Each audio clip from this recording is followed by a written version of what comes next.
Hey, how's it going, YouTubers? Back again for another review. This time I will be reviewing Game 2 of the Western Conference Final between the Dallas Stars and the Vegas Golden Knights. And for Vegas, this was a much-needed win. And Leonard just seems to have the best luck. It just seems strange when you have a three-time Stanley Cup netminder in Fleury, but yet he starts Game 1 loses, and then they go back to Leonard and he gets a shutout. So I believe you have to stay with the hottest goalie, and Leonard has proven that he's been more consistent. Obviously, he's played a lot more than Fleury has, but might as well just ride out with Leonard. I mean, if for some reason he should struggle in games 3 and or 4, then obviously you can rely on Fleury to back you up to get you back in the series. But I haven't seen a whole lot of fault from Leonard to make him be the backup goalie. I mean, there's a reason I guess Vegas wanted to get him in the acquisition with I think it was Malcolm Subban in the trade for Chicago. So just goes to show that you don't always have to have that number one goalie, especially when just like in the last series when it had Vegas and Vancouver, when Vancouver went with Demko over Markstrom for the last little bit because Markstrom was starting to struggle.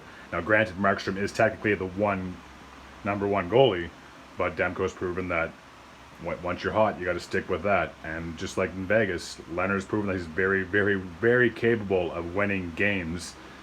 And now that it comes down to a best of 5. So obviously Game 3 starter for Vegas should most likely be Leonard. Now for Dallas, boy, I mean, you had the shutout in Game 1, then you get shut out in Game 2. So clearly you need more firepower, and they need a lot of goals from all of their players. I mean, they can't just keep relying on the top line to bail them out between Benn, Seguin, and Radulov, who I miss dearly from a Habs fan. But he's had quite a career with Dallas for the last 3 seasons, so I'll give him props for that.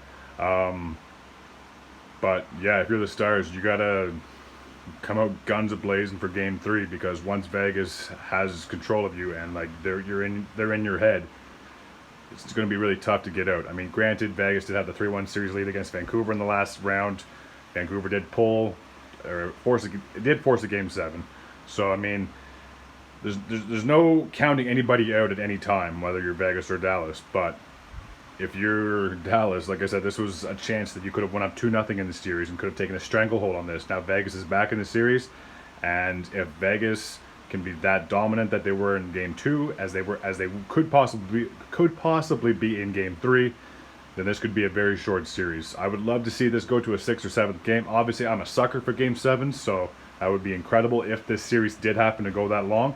But if you play as defensively great as they did, I could see this going maybe 5-6 games at most. Because Dallas, like I said, they just haven't proven to be consistent, because they've done it in the past where they've gone cold for X amount of games, and that can really cost you, especially in the Stanley Cup playoffs. So only one way to tell. See who wins Game 3. Anyways, till next time, guys, take care.